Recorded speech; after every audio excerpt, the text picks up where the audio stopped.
Alright guys, what it do? It's your boy X coming to you guys with another video. In today's video, we're gonna do a dividend portfolio update so you guys can see what's going on, because as we all know, the market is red.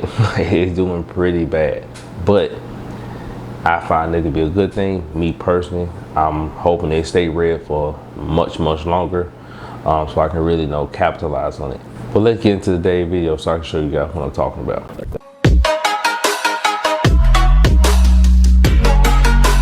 Alright guys, so before I show you guys the portfolio, would you mind subscribing to my YouTube channel and most definitely liking this video? By liking this video, it really helps and support my channel.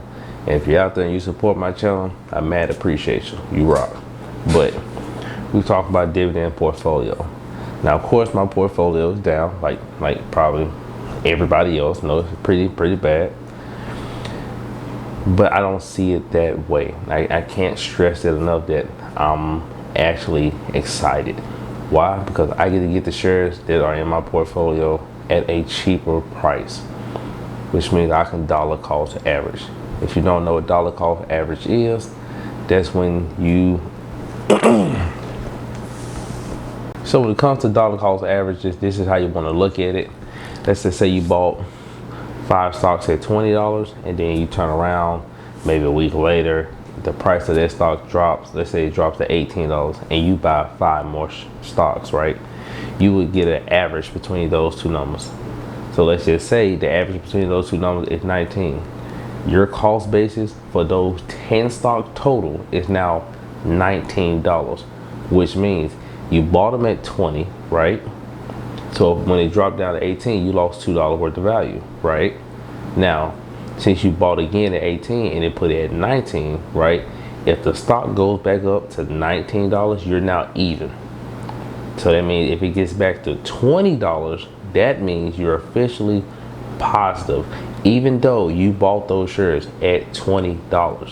Why? Because you bought at a lower price and they averaged that together to get your average cost. That's how that works. So with that being said, if I bought here and my portfolio goes red and it's down here in the red, why would I not try to buy a lot more? Unless you believe that that stock is not worth it and it won't regain its value. Then at that point, yes, investor, you have to make your decision where, oh, okay, am I going to release this play? Am I going to hold this play? What am I going to do? But if you're a person who is a dividend investor, long-term investor, and you're investing in some good quality stocks and company, if you're invested at 20 and your portfolio is red and it's lower, you should be ecstatic. Why? Because you get the dollar cost average.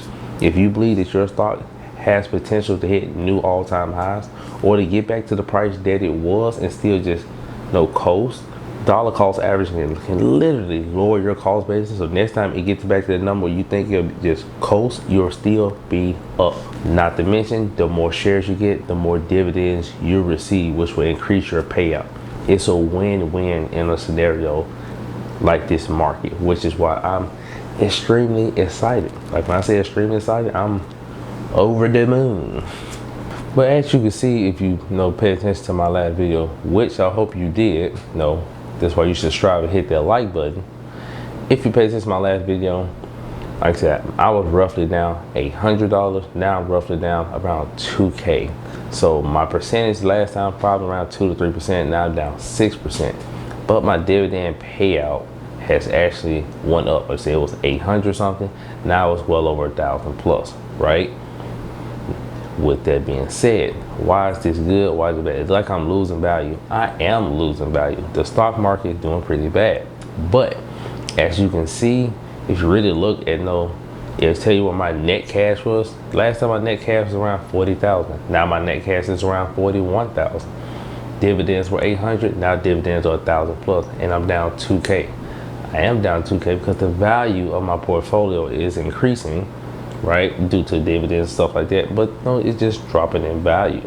But I'm recouping that in my dividends. So as you can tell from the video, my portfolio is actually growing in total value, which means since I'm down, how much I'm actually down has increased. My net cost of my portfolio last time around was around 40. Now it's around 41. Last time I was roughly down about 2 bands. Now I'm down about 3. But also with that, my dividend income was around 800. Now it's 1,000 plus, and we're steady growing every month. Now I haven't been able to just fully chime in and really invest, so I can start to really accumulate more shares. Had to pay property taxes and get my son in daycare now. It's just adulting, right? Crazy. But now that we got all this out the way, everything squared away, I should be able to thoroughly start investing. So it's pretty hype. For me, I know the portfolio is down 6%, but I'm pretty happy with it. Only because, like I said, I'm actually down. I think one of my QYLED is down probably. It was around $20 when I bought it, and I think right now it's around 18 or something. So it's a good, decent drop on that one, maybe around $3,000. I'm actually down on that one stock, but when you look at it, my portfolio is only down a little value. Man, that's only because of the dividends that are coming in, and me, like I said, I'm actively investing in, just not to the magnitude that I would like, unfortunately. But that's where it comes with just being consistent. Once I get the stuff taken care of, I'm going to be able to really hone in. All right, guys. So when you're looking at the portfolio, you can see that I received a dividend payout from Apple, EPD, and I deposited $500, and then I received a dividend payout from Protective Gambler, and I also received a dividend payout from OKE. With all of that invested, I was able to spread a decent amount amongst all the stocks in my portfolio. I did end up in deposit another $242. I received a dividend payout on June 1st from QYLED of about $349. They got invested. The M1 borrow fee came out, which is now $34.69. Not bad. I also received a dividend payout from SO. I received a dividend payout from Johnson & Johnson, and I received a dividend payout from Chevron gas station. So the dividends are coming in. Like I said, I was throwing in what I could, but now that all of that's done, we back at it. I can't wait. But I should really start seeing significant growth in my portfolio. It's going to be pretty good, but it's all about consistency. It really is. It's a little hard sometimes. Life do get the best of you, throw you curveballs, but you must try your best to be consistent, especially when you're doing a dividend portfolio, because it's not a lot of money in the beginning. It's like a slow grind, and then just really start to pick up steam and roll and go with it.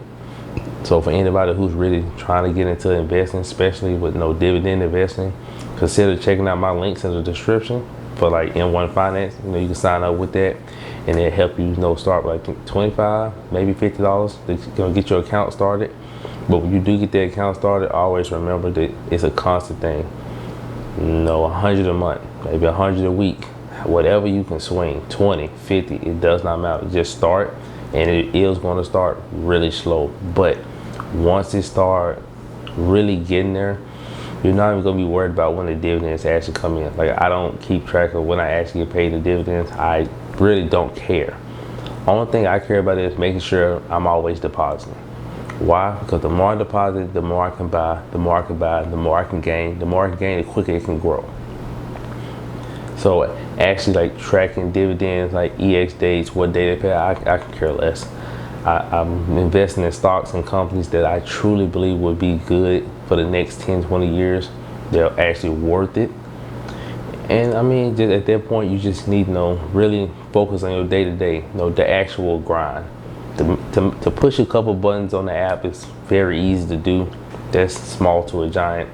But to get up every day and put the work in, that's a whole different beast. So I would say I like M1 Finance because it has this auto feature, and you just do it and they'll auto do it for you. I like that. Just pick the stocks in the portfolio.